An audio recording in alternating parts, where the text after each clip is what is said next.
Well, hello. I am so happy for you to be joining me today, Meredith. Hi, I'm so happy to be here. Thank you so much for having me.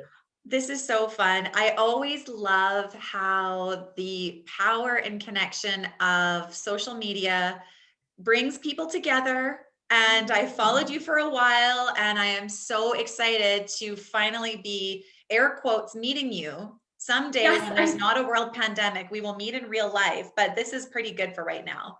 I know, but and hasn't that also been like another beauty of technology is that even though I know it sounds so cheesy because we've been saying it for a year, but even though we're separate, we're still able to like meet like this and connect with new people. Like social media has kind of been my saving grace this year a little bit. So Honestly, I was talking about that with my kids too this week. It was like there's a lot of things that are awful about this year, let's be honest, but there's also been so many gifts, and for sure this has been one of them, because you think back to, I know people keep referencing these like from long times ago when there was like the mhm, Spanish flu or like these things right. that went through where this wasn't the case. And No. I can imagine how much more worse off, like mental health and all of these things, if there just was no way to connect at all besides physically Oh, together. completely. I can't, I mean, like you just said, I feel grateful that we at least have these outlets where we can see one another and, meet new people. And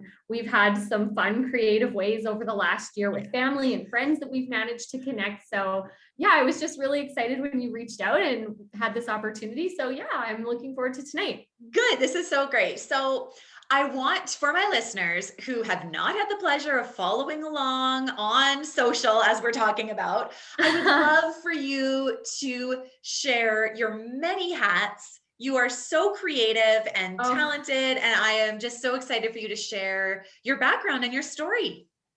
yeah, well, thank you for that. That's such a nice introduction. I do wear a lot of hats. I'm a bit of a busybody. I don't know if you are into like the Enneagram or anything like that, Yes, but I am. are you? Okay, so I'm a 3, which was Me really too. difficult. Are you? Of course. Like so many people who do stuff like this You know. end up being 3s, right? So it's a little bit hard for me to settle into, but I have a lot of trouble saying no to things. I can't really slow down. I am always busy. So I do find that I wear a lot of hats, but I am generally pretty excited about the different things that I get opportunities to do. So I guess one hat would be that I'm a mom. I have 4 kids at home.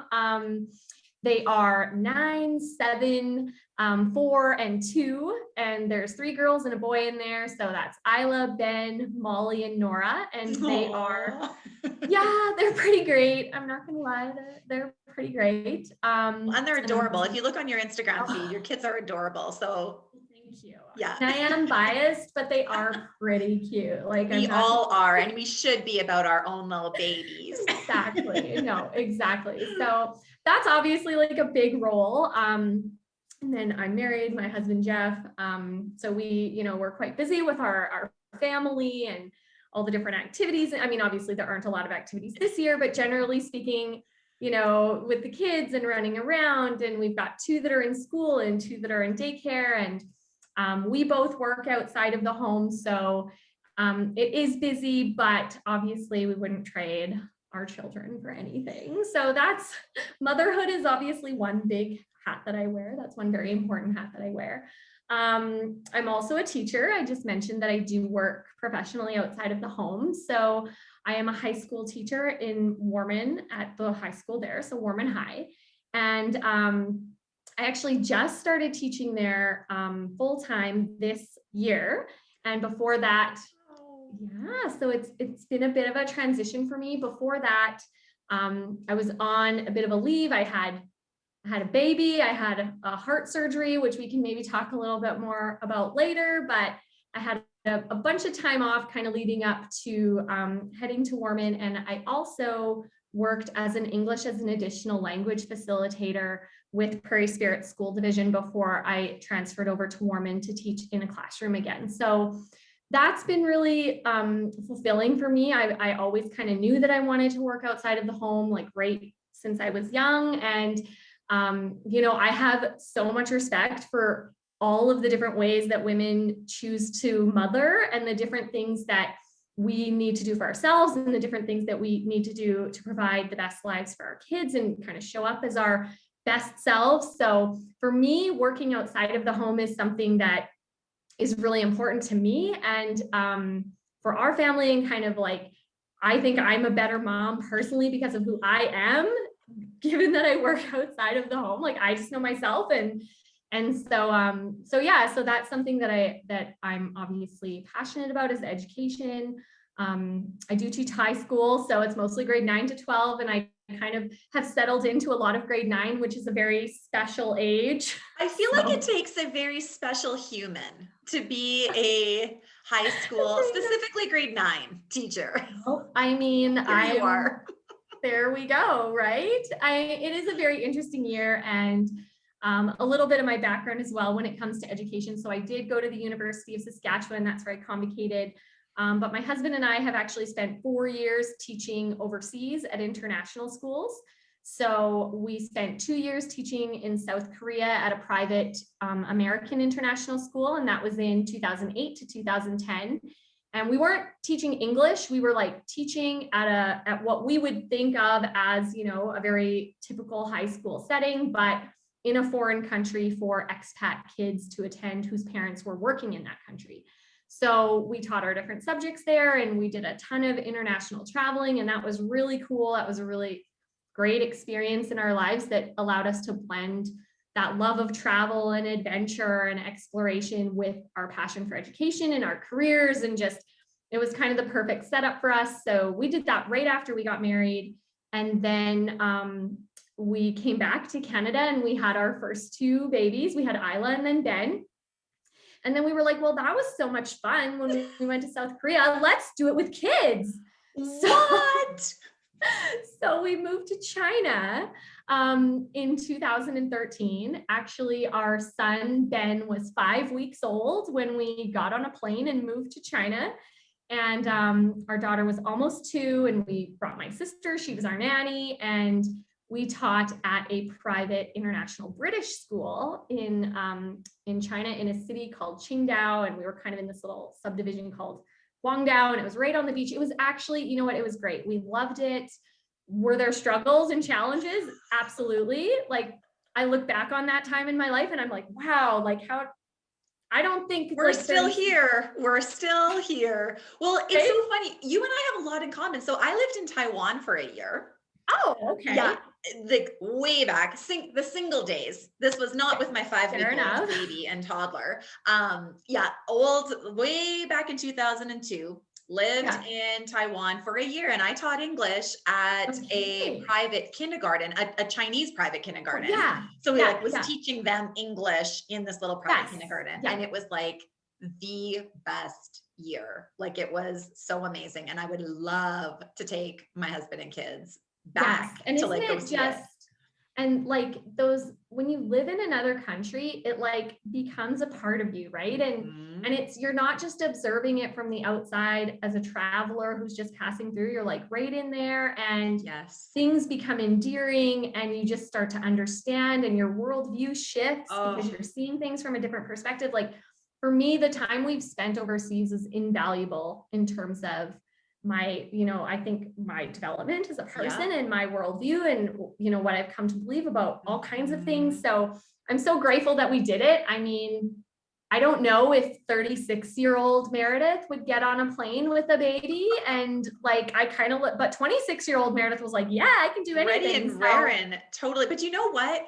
If I could instill one thing into my children, like, that is what we talk about regularly. Like, for me too, that was life changing having that year. I wish that I had stayed longer. Like, there was like my 20-year-old self had like other ideas of things going on where I wish that I had probably stayed there a little bit longer, but it was like, I could only hope and dream that my kids get to have that. Kids would go do that. And I want to like send them out of the nest. Please go have this experience, because it was so fabulous.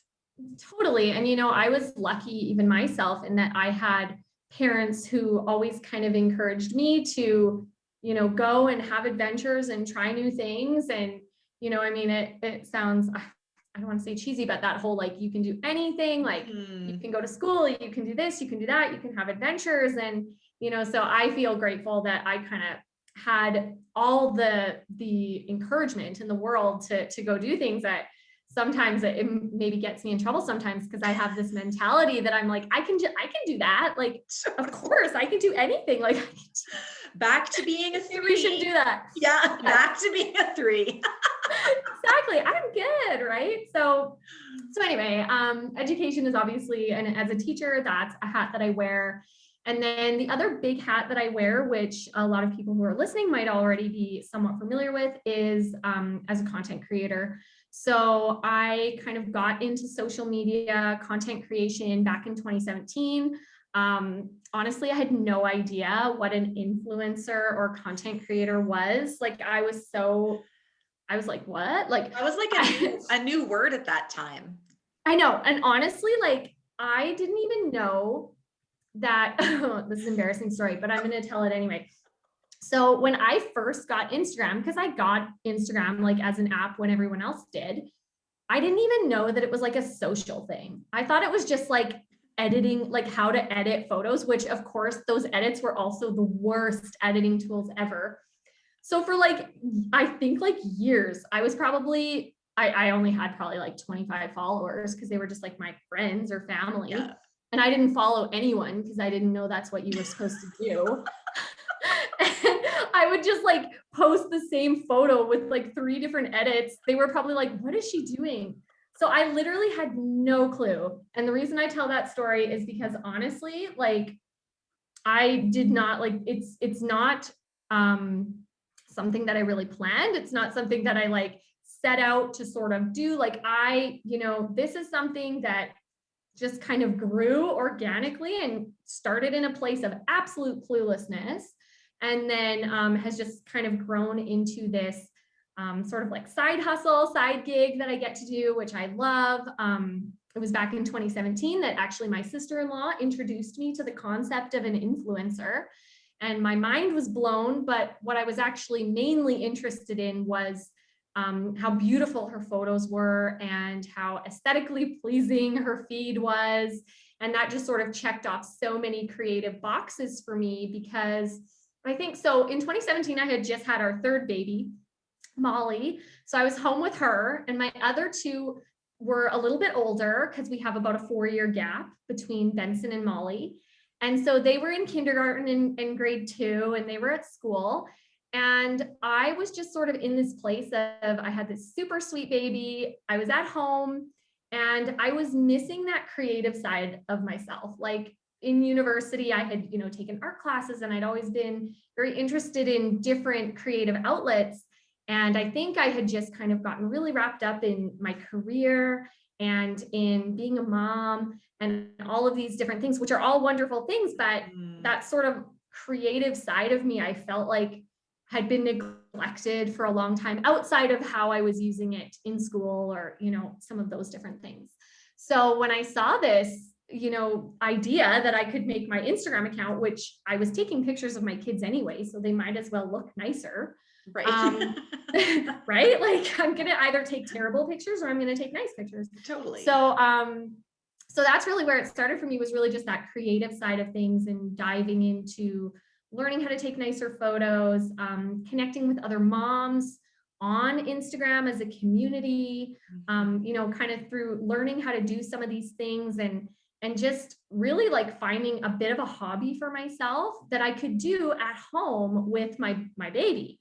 And so I kind of played around with that for about 6 months. And then it was in the fall of 2017 that I was approached by another blogger who I had become close with on social media. And she kind of opened my eyes to the ways that I could actually monetize what I was doing and really take it from being a creative outlet and a hobby to something that could actually financially benefit my family and, be like something that I could do from home.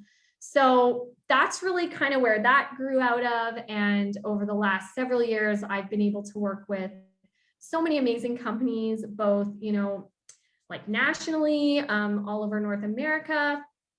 Of course, my favorite partnerships are always with local companies here in Saskatoon or in Saskatchewan. That's kind of where my heart is is working with local companies. And I mean, obviously I'm excited to work with any company that sort of aligns with my values and what my brand is, you know, and kind of what I have to offer. But there is something really special about being able to work with local talent and kind of support one another in our sort of small business mentality, because that kind of really is what content creation is. It is like a small business for me. So yeah. Well, and I love that it stemmed from you just not knowing anything about even just Instagram. Like, honestly, I feel like people listening to, and you and I were talking about this briefly before even jumping on here, like there's just such a like illusion of what these things can look like. And when you see somebody's success or what seems to be success, whatever we've told ourselves in our head success is, and we're seeing that in somebody else, or dreaming and wishing that what somebody else is doing is like, oh, wow, I wish I could do that, but aren't sure how to get started. It's just so grounding to hear these stories, because every single human being in the world, no matter where you've started or where you've ended up, you had to start somewhere. Like nobody's born and it's just all magically happening for them. Even royalty has to work their butt off to try to get somewhere.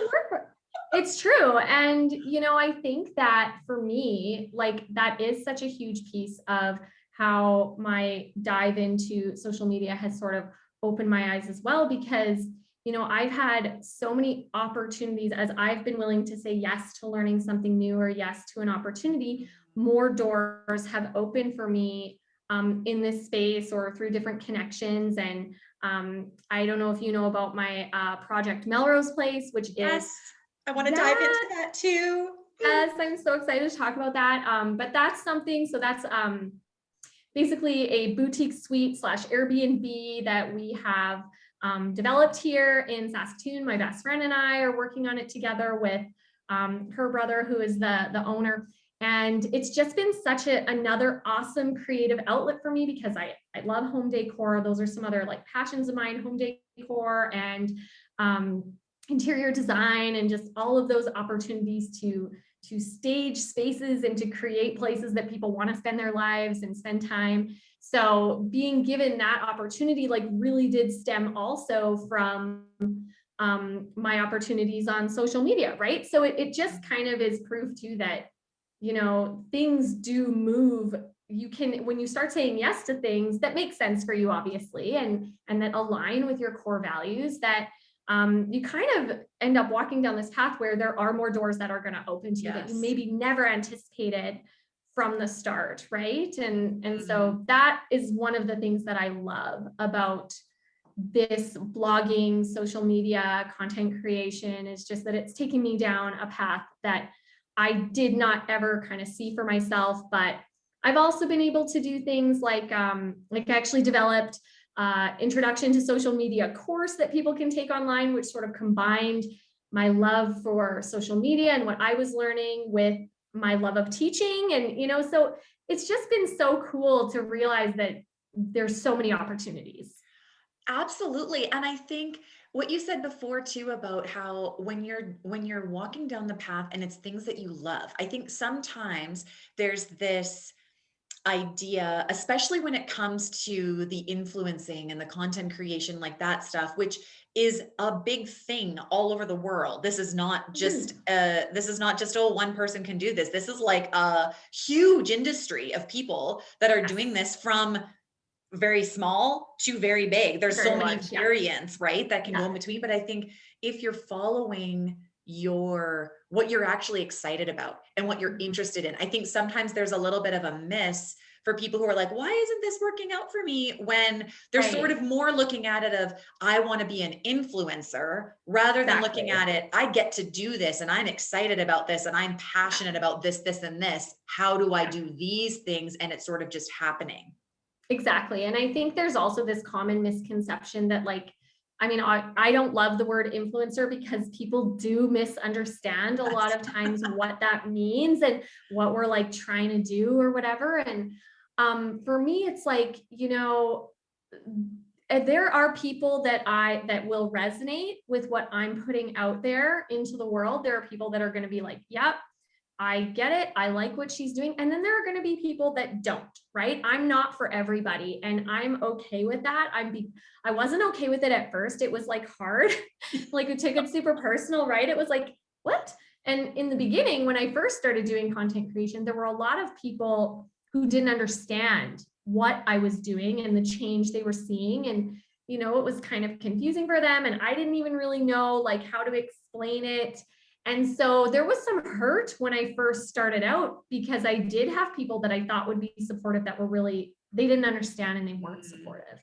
But over time, generally speaking, I feel like I've kind of found my people. I have lots of amazing followers and have made so many amazing connections on the app. And like, it's not always perfect, right? And again, I'm not going to be for everybody. So I'm okay with the fact that there are going to be people who don't choose to follow along, and who, maybe what I'm offering isn't something that they are interested in, or that they have the capacity to take in at any particular time, right? Like, it's just, we kind of have to, we follow along with what inspires us and what resonates with us. And if I'm not that for somebody, that's okay, right? Because like you said, this is a huge platform. There's not really any limit to what people can do, or it's not like you have a limit on how many people you can choose to follow. So you do find your people in this space, and that I've over the years learned to lean into that positive aspect of the community, as opposed to focusing on any sort of negative feedback or pushback or whatever, because you do get both, right? Absolutely. Absolutely. Well, and I think I've always tried to look at these social platforms as really just like life in public, really. Like you're living your life, you're talking to people every day. Okay, let's pretend we're not in a world pandemic, right?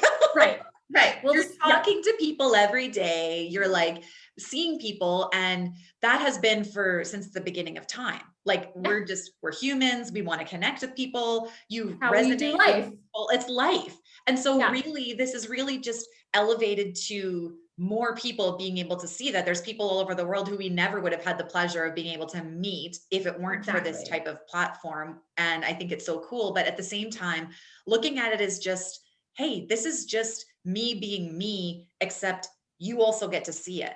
And I hope that you meeting me on the street and me being like, hello, and me putting a post out and you choosing to like it is the same thing. Feels like the same situation, Yeah, exactly. And I think another sort of misconception sometimes within social media is that if things look too perfect, right? People can sometimes have this idea that things look too perfect. And the reality is, for me, I try to be everything I put out there is real and it's authentic. But with that being said, I don't put everything out there, right? And I think that sometimes people can have this idea that if you're not putting everything out there, that it's somehow not as genuine or as authentic. And I think that you just have to realize that different platforms offer different things. People are comfortable with different levels of exposure. And like, I'm a fairly open book. I share a lot on my social media, but there are some things that I don't share. And I don't feel that makes what I do put out there any less genuine or authentic, right? So, and there's only 24 hours in a day. Like this takes a lot of time to like put these things out there. Like you can't possibly be like every minute of every day document. Exactly. And I try and tell people too, like, if you want to see pretty home decor, if you want to see like staged bedrooms, if you want to see pictures of my kids in their Easter outfits, like go to the feed and scroll through the pictures. If you want to see my like real hot mess of a life, watch my stories, right? Like you're going to kind of get that balance. By kind of engaging in both of those places. And, it's also awesome when people do engage, because this is my business. This is my small business. And ways that people can support me if they want to are actually super simple, right? It's like my posts, comment, save, like engage. And that's really all that I need as far as that sort of support in my small business. And I hope that what I'm bringing to the table is adding value to the lives of people who are choosing to follow me. And then, it's just, you can make those really cool connections on all kinds of different topics. Oh, like sky's the limit. You're totally right. I absolutely love it. And that kind of leads me in, like, I want to dive into your Melrose place. I want to dive into that because that is a perfect example of how something that you're doing can then all of a sudden evolve into a cool project. So tell me how this all got started. Okay. So I'm going to tell you the story of Melrose Place. I'm obviously so excited. This is such a passion project. What ended up happening, I'm going to try and do this like short version, but there's a lot of details that went into it. You tell the real story. Okay. So last spring, kind of when pre-COVID, we were planning to build a house. So we had all these plans drawn up and we were spending all this time designing this big, beautiful, modern farmhouse that we were going to build. And it was like all my dreams were like coming together to build this house. And I had this amazing partnership lined up with a builder. Like it was just going to be this really cool, almost like HGTV style, like let's follow the build sort of a thing. And we were so excited about that. And we ended up, and then the pandemic hit and we were like, interesting. But our house sold, the house that we lived in the small town that we were living in did sell. And, we were like, okay. And the builders were like, yeah, we're going to go ahead. Like everything's fine. We can still bring people in to do this. We had this perfect piece of land. Like everything was coming together really beautifully. And then right before we were actually going to sort of sign off on like our, the actual plan and the budget and all these sorts of things, the prices of everything just absolutely skyrocketed because of COVID. Yes. And I was so heartbroken because I was in a position where I just wasn't willing to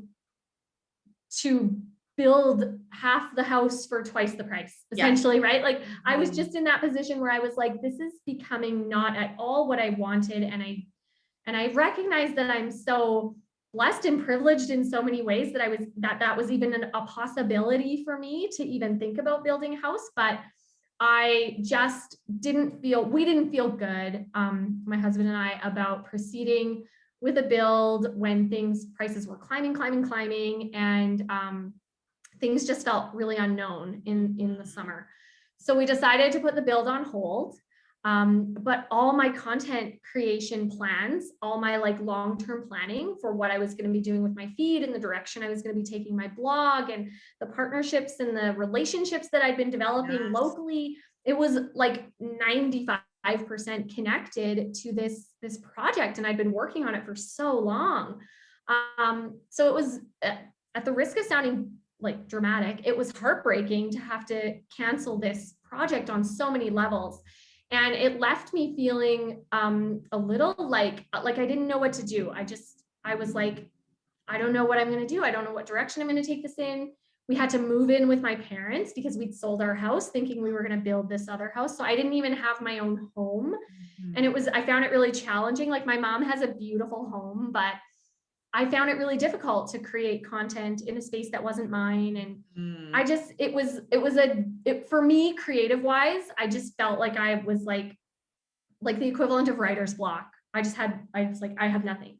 Yeah. So I ended up kind of putting an all call out there. I was like, well, maybe there's someone out there who has a project or has some sort of DIY or home-based project that they would want help with. Like maybe I could just team up with someone locally and we could do something in their house, or we could, I don't know. I was just kind of trying to think of any sort of creative project and outlet that would be fun and inspiring and also give me some of that content that I was hoping to create and maintain some of these partnerships that I had developed and established. So I put it out on my Instagram account.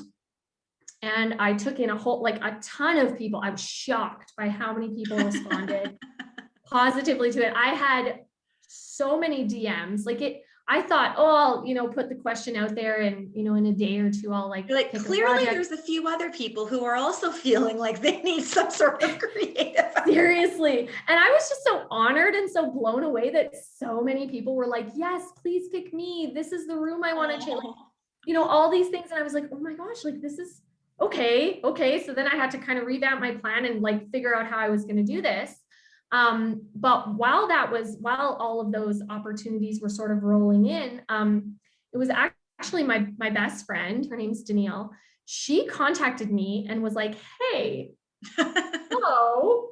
And she ended up explaining to me, and I didn't even know this when I had sort of set everything up with this question. She just kind of contacted me and said, my brother, so her brother who lives out east in Eastern Canada, he had bought a house here in Saskatoon for like an income property. And his idea was to put either an executive suite or a boutique suite, some sort of Airbnb style upscale suite into the basement of the house. And the top 2 floors were going to be like just long-term rental units. Right. So they were basically like, why don't you partner with us and help us build this suite like from scratch? So that was so exciting for me because I mean, obviously the opportunity to work with my best friend and her family was super exciting. Yes. And I didn't see that coming at all. And then also to be able to be involved in that scale of a project, right from like, I got to design the layout and the plans and like pick, I learned so much about how you like design a space. And I mean, I had been doing some of that with the house that we were designing. So it was nice to be able to bring that into another project. And just to be able to go everything from like flooring to, the tile we were going to use. And it was meeting all these like creative needs for me. Like selfishly, I was like, oh my gosh, I still get to like make some of these decisions. Yes. And that was really exciting. And obviously I have a great relationship with my best friend and with her family. So we just worked really well as a team, kind of the 3 of us. And then like her whole family is involved in different ways. So really it's kind of like her family. And then I'm this little, like, I always joke that I'm this little like appendage that kind of like sticks off the side of their. No, look at me. Oh. So anyway, so that's I was kind of brought on as like the creative design and marketing aspect of things, because I also was able to make a lot of connections for Melrose Place with partners. And so what we decided to do was make it a place where we were partnering as often as possible with local businesses. So like our suite is furnished entirely by Palliser Rooms from Saskatoon. We've got local art in our space. Some local artists are hanging art in here that people can purchase. We've got partnerships with all kinds of different companies for when people come and stay with us, and the opportunities that are available to them through the networking and the relationships that we've built largely through my platform, and then the Melrose Place platform, which we've been growing as well. So it's just kind of branched into this really awesome opportunity where, again, we're just sort of, and we had to pivot quite a bit in the new year. We thought that everything was going to be happening in our basement suite. And it was pretty heartbreaking for us when we had some news that sort of prevented us from doing that for now. So luckily, Danielle's brother was pretty great. And he was like, why don't you just, let's pivot and let's put the boutique suite in the upstairs of Melrose, the top floor, and let's see, what we can do with that space. And it's actually been one of those situations where it's been such a good move for us. And I know that the basement would have been very special and would have been amazing, but we just have had so many opportunities because of the space we have, because of the character, because of, the light and just the layout that, we have people booking the space right now for weddings, like to get ready for their weddings. We have people booking it for photo shoots, and for content creation and all kinds of things. And so it's just, again, it's kind of, we're trying as much as possible to say yes to the opportunities that make sense and align with our core values, and, community-based, working with local as often as possible,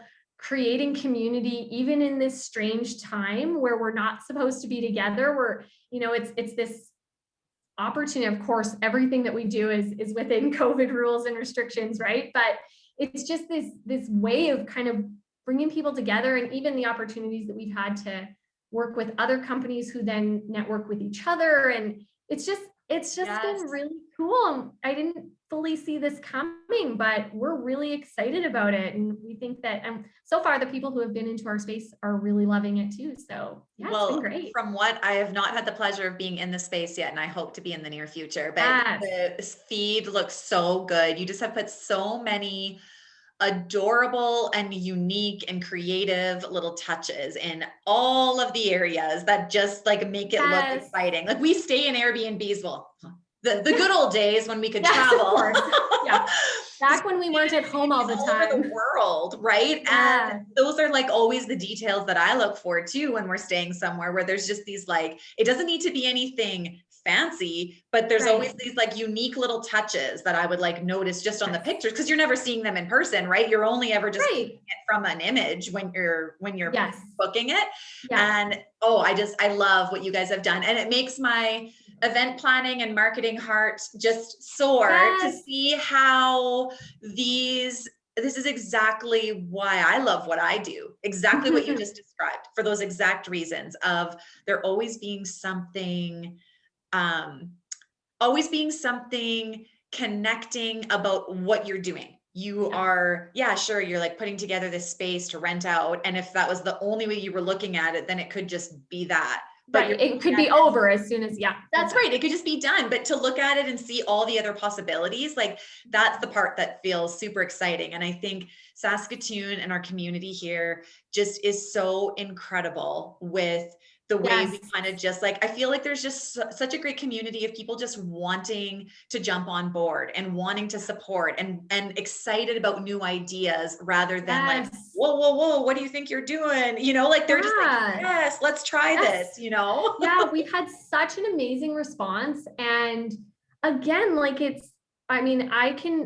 I'll be honest, I'm not always the most flexible person in the world. I'll sometimes, We're type threes, girl. Right? Like I'm like, here's my life checklist, like gotta keep moving. But so this project has been really good for me personally, in the sense of like, we've had some obstacles that we've had to overcome. And it's been like, let's pivot. What can we say yes to? And even if we have ended up on a different path, or if we've had to take a different route, or it didn't quite go the way we saw it happening, being willing to say yes and to kind of let the project take us in the direction that people are excited about is like, that's been really good for me to be like, okay, well, this wasn't exactly what I envisioned, but this is better actually, or this is really resonating. And yeah, I mean, and then of course, like you said, with all the special details throughout Melrose Place, like, I mean, for me, that whole decorator, interior design, the DIY stuff that I love so much, it's been so exciting to sort of have this blank canvas to work with. And, you know, Danielle and I have made a really good team when it comes to making those decisions. And, you know, we've put our own like, you know, sweat equity into the project. And it's just been really cool. It's just been a really special thing. And what makes my heart so happy is the response we're getting from other people who have had opportunities to stay here or see the space in different capacities. And it's just like, it's doing what we wanted it to do. And that's just like, not that in some ways I'm like, oh my gosh, it's working, right? Like this is happening. So like you have a vision, but there's always like a sense of like, is it gonna work?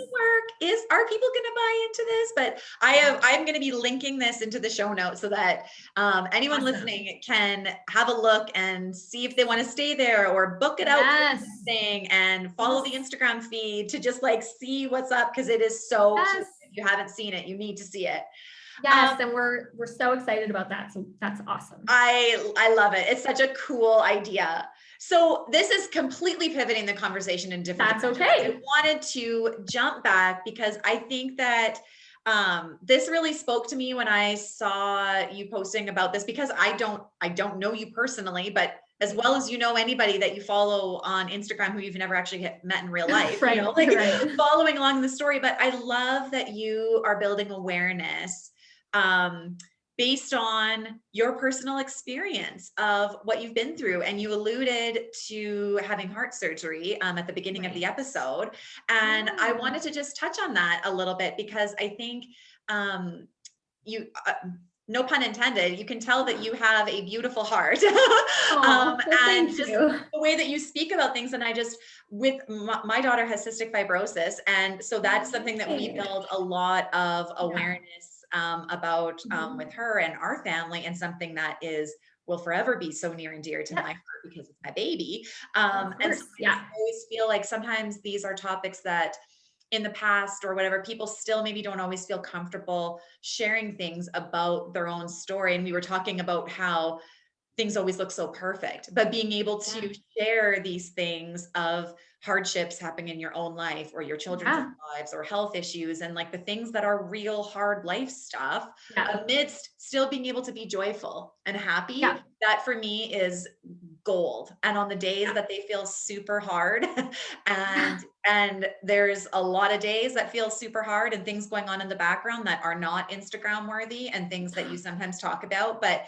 I wanted to just like pivot it to that because I love that you've been able to share that, and I'm sure it's changed your life in many different ways. Yeah, I mean, it definitely has. So yes, kind of the Spark Notes version of my background with heart health is I was diagnosed at about 18 months with CHD, which is a congenital heart defect from childhood. And so what I actually was diagnosed with was bicuspid aortic stenosis. And so that basically is to do with my aortic valve. It was not, it didn't develop properly, so it never functioned properly, which resulted in my heart always having to work a lot harder than the average person's heart in order to pump blood through your body and do all the things you need to do. So when I was 10, I had a procedure, sort of like a day surgery that extended the life of my valve for a little bit longer because I was doing quite poorly at that time, but they didn't think that it was going to be necessarily time for me to have an open heart surgery and have that valve replaced. But we always kind of knew that one day I was going to need an open heart surgery where they would replace the valve with a mechanic valve. So that was definitely something that was on my radar as a life event that I was at some point or another going to need to deal with. But my parents did a really good job, again, when I was a kid, of being like, you can do anything, you can overcome anything. We didn't dwell on my heart issues as being something that was super preventative. I mean, there were obviously things I couldn't do athletically because of the state of my heart, but for the most part, it really wasn't, I didn't live in fear. I kind of knew what was going on and just was able to live, a really happy childhood. Like I don't look back on it and think that it was sort of governed by my Right. my diagnosis. So what ended up happening with me is I eventually aged out of pediatrics, obviously, and ended up with an adult cardiologist. And that particular cardiologist told me for years and years and years that I was fine, that, I probably wouldn't need the replacement surgery for about 20 or 30 years. Every time I'd go in, it was like 20 or 30 years, 20 or 30 years. And then when I was pregnant with our third, Molly, I had quite a difficult, like third trimester with her. I was quite sick, lots of respiratory issues, lots of problems. They diagnosed me with adult onset asthma, which they thought was maybe the result of the time I had spent in China, just because of the pollution and different things like that. And then after I had her, there was some hinting by other doctors that perhaps the issues I was having were cardiac related. But my cardiologist at the time was sort of like, no, there's no cardiac issue here. Like, you're fine. And I knew that I wanted to have a fourth. So there was this conversation around, like, can my body have a fourth baby? And he ran a few tests, things over the next 6 months, and basically told me in the fall of 2017 that there was no cardiac reason I could not have another baby. So great, February 2018, it's like, yeah, we're gonna have another baby. Let's try. Let's give Molly her little buddy, because Isla and Ben have each other, and now 4 years later, Molly needs a buddy.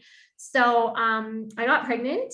And that spring, so I was about 4 months pregnant when we found out that my cardiologist was having to step away from medicine indefinitely, basically for negligence. So, and other patients were involved in that. I won't go into that too much because I'm not here to bash our healthcare system. Like the healthcare system, we have amazing doctors, and a lot of my story, like I am here because of some amazing doctors. But I did fall through the cracks with that particular cardiologist, and just, anyway, so he stepped away from medicine, and I was in a position where I was 4 months pregnant and had no cardiologist. And it was like, you have to find yourself a new cardiologist, which was like, okay, like what, like, how do you, that's not a thing you just do. You don't just like call the cardiologist line and like pick one, like totally. Right. And I was already pregnant. I was like a week away from the time that I was supposed to be meeting with my cardiologist. So I was feeling kind of anxious about how things were going. And through an absolute miracle, which involved my mom having a conversation in Eastern Canada with a cardiologist from Regina, I ended up, it was crazy. Like I was not getting referred to anybody. We were having trouble getting a cardiologist, and it took 5 weeks. And then my mom was at this social event out east, wound up in a conversation with an amazing doctor from Regina who ended up being a cardiologist. And my mom was basically like, okay, this might not be the time or the place, but I need help.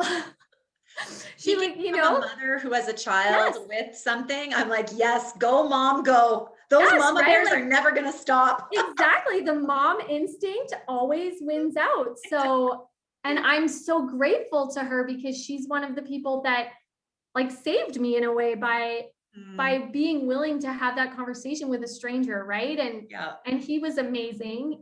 Because he's from Regina, he couldn't be my cardiologist, but within 24 hours of his conversation with my mom, I was sending off medical information. And 48 hours after that, I had a new cardiologist who is absolutely like, I give him so much credit for the fact that I am even alive right now. He's amazing. He's here in Saskatoon, and my quality of care basically pivoted like 180.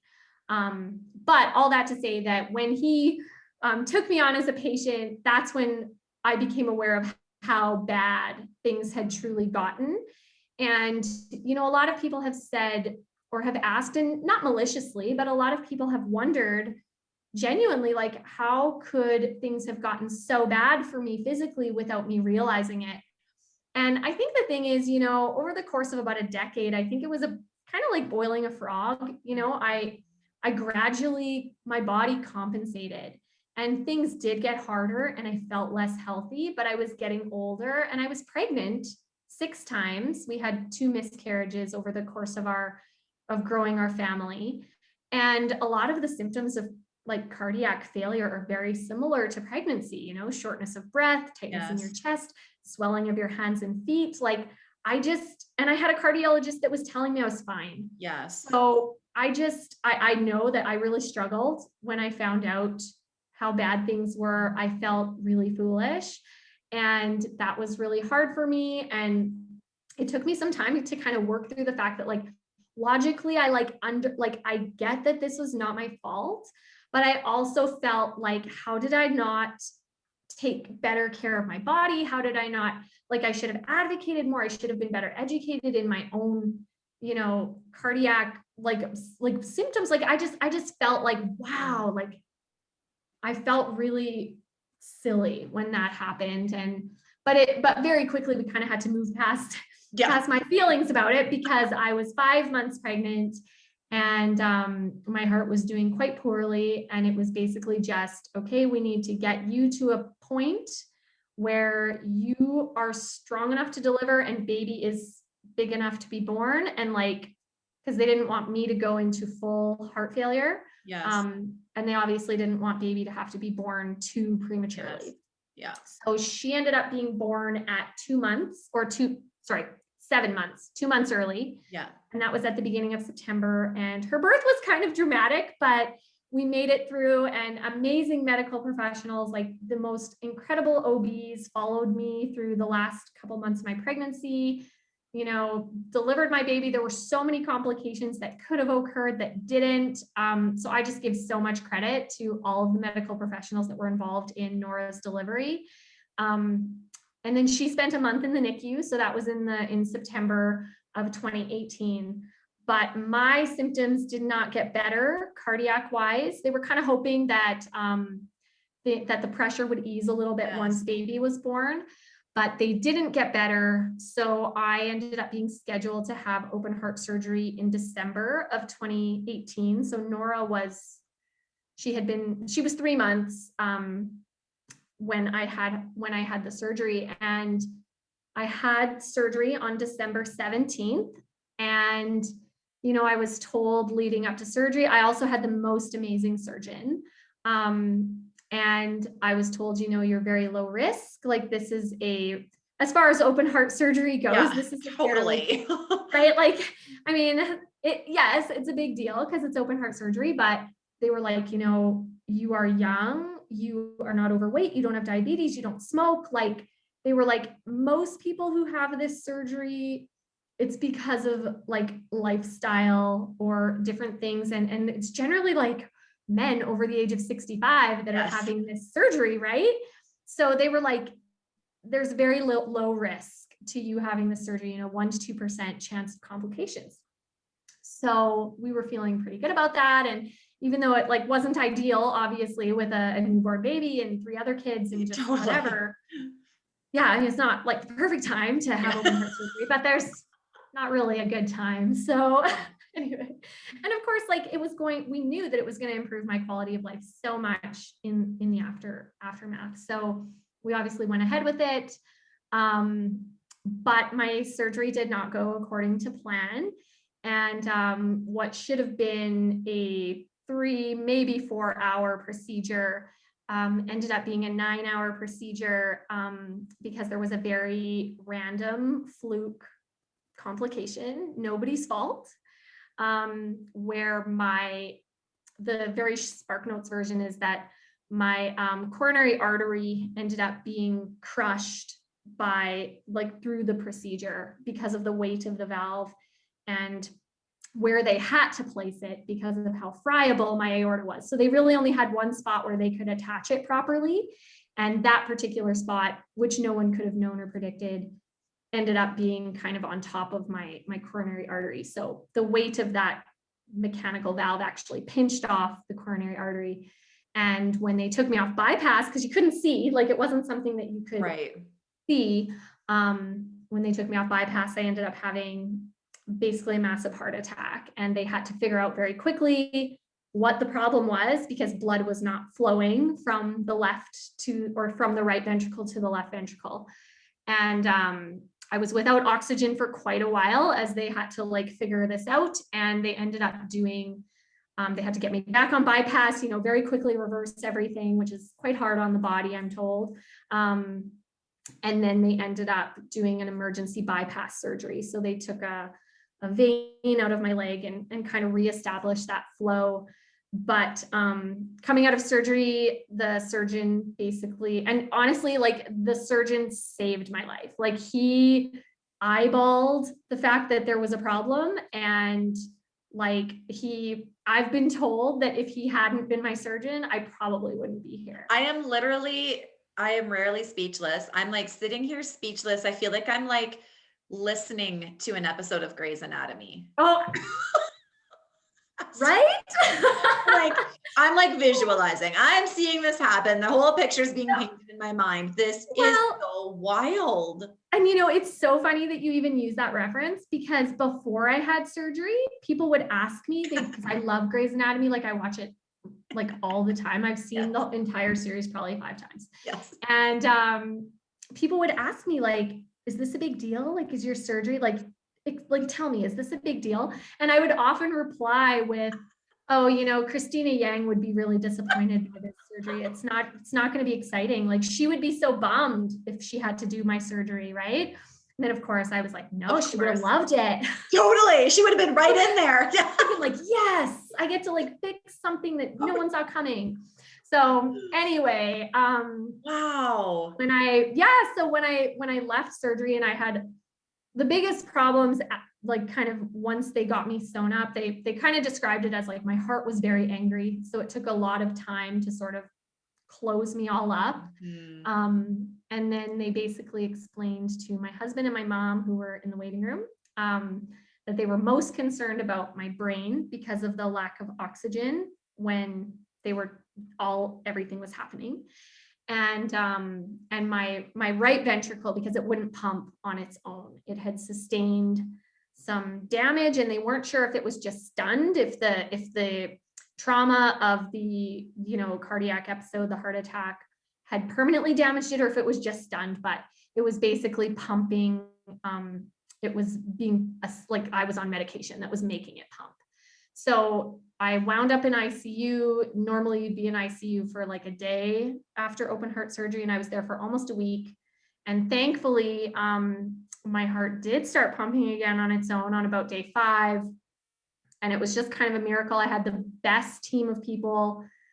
The ICU doctors were absolutely incredible. My cardiologist, my surgeon, like, honestly, it's, again, at the risk of sounding dramatic, like, I'm so lucky that I am here today and that I'm functioning, and that that all of those things, despite the fact that there was a massive complication, the outcome for me has been absolutely like amazing. Yeah. And it's so much to the credit of the amazing medical professionals who were part of that. So anyway, all of that to say, big recovery after that. I now kind of am so much more aware of my own heart disease and what it means for my life, and have become really passionate about advocating for others with either CHD or different heart issues.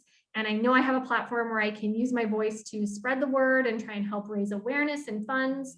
And the other thing that's been really cool is the number of people that have reached out to me who have heart issues, or who have children who are born with heart issues, or have the exact same thing that I was diagnosed with, that are taking comfort from what I can share with them. And I've had so many moms reach out to me and say, oh my gosh, like, my baby was diagnosed with this, and I've been so worried about what her life will look like. And I'm looking at you, and like, you have 4 children and you've had this amazing life. And so it's been great being able to connect with people and share my story. And I know not everybody would be comfortable sharing those kinds of personal details about their health, but for me, it's just been a really natural opportunity to try and use my platform and the voice that it provides to help to bring more awareness to a cause that is obviously really near and dear to my literal heart.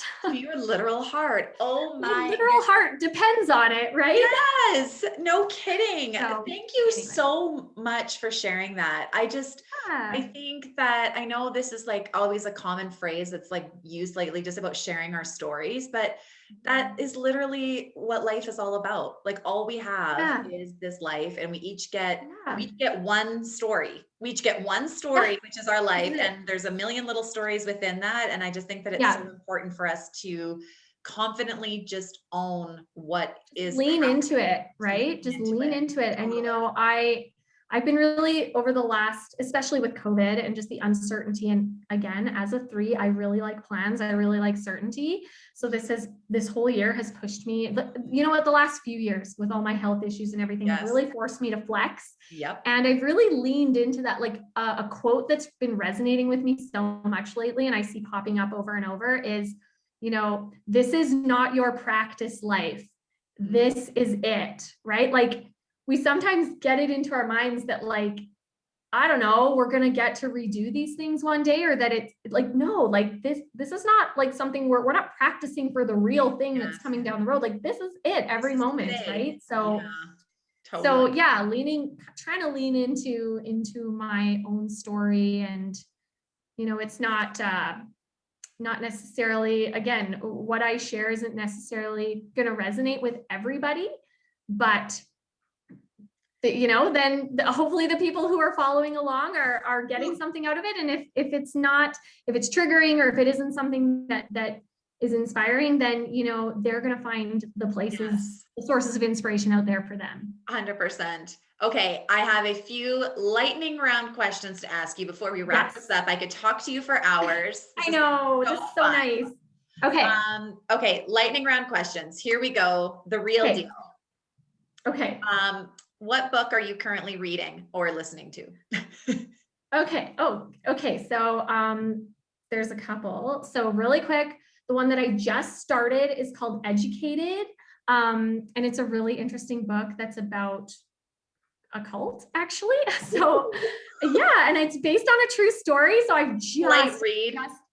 yeah, it's not really a light read. The author, I wrote it down just to make sure. Her name is Tara Westover. So yeah, Tara Westover. So if anyone's interested, that's what I'm reading. Yeah, not so much a light read, but just started reading that. And then the other thing that it's not reading, but it's listening. I'm like kind of a crime junkie, so I really, really like listening to true crime podcasts.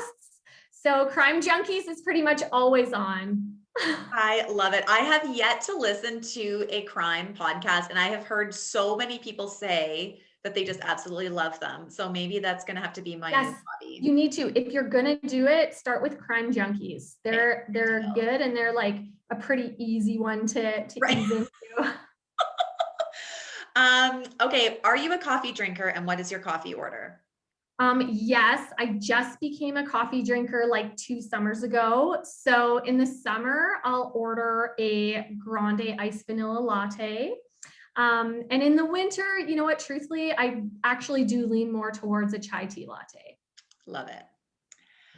Right now, where you're at in your life, what would your life theme song be? I was like thinking about this and I was like, oh my gosh, like that's pressure to answer that question. Honestly, I think the one that always sort of resonates me is Good Mother by Jan Arden. And right, like it's so good. Oh my gosh, that song, literally I could like cry at the drop of a hat listening to that song. It just like makes me think like high school. Totally. And you know what? It's not because I think I'm such a good mother. It's because I feel that way about my family, my parents, and I'm looking at my kids as they're growing up, and I'm hoping that these are things that they're going to understand about me and know about me and feel about me one day. And then of course, also Ain't No Mountain High, because who doesn't love? Because that just gets you going on any day. That just gets me going. That's right. What is your favorite junk food? Oh, you guys are totally going to judge me for this. My favorite junk food is Twinkies. I know. 1980s sitcom of you. I know. And like nobody sells them. So I'm always like trying to find Twinkies. You can basically only get them at Dollarama and they're probably so old. But if I can get my hands on a pack of Twinkies, that's my favorite. Else? I don't know if they're like, there's like some ones that are like kind of like Twinkies, but they're not exactly like Twinkies. They're like different ones, but Pine and Fancy has some unique selections. My daughter loves them too. People are like, that's not even real cake. That's just like trying to be cake. And I'm like, I know. That's why it's so good. Yeah. I like it. When was the last time you belly laughed? And what were you laughing about? Okay, so this was actually last week. I was laughing at my students, actually. I teach grade 9, and we were doing kind of like a team building challenge as part of a leadership class. And when I explained the rules of the challenge, they thought it was going to be so easy. And I knew it was going to be hard because that's the reason that we do these challenges. And they were so frustrated, and their process of figuring out this challenge, it was killing me. Like I was crying. Like it was so funny watching them and seeing them in that different way. And, you know, as a teacher this year in COVID, there's so much we can't do, and it feels harder to get to know the kids and their true personalities. So seeing them in this more relaxed context was just like so great. That's amazing. Okay, last but not least, where are you most looking forward to traveling to, or where is the most favorite place you've been? Okay, so the most favorite place that I've been, the 2 most favorite places that I've ever been were Israel. We traveled to Israel. I loved it. It's just like so many cultures colliding in one space, so much history, so much like it just felt like a place that was just humming all the time.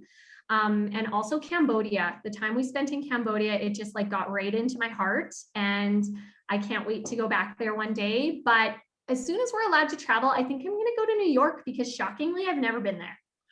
Me either. And let's go together. I know. Let's do it. We're in. You've heard it here today. Yes. I have traveled quite extensively as well. And how on earth has New York not ever been in my flight path? I know, right? So there we go. It's meant to be. It's going to be fun.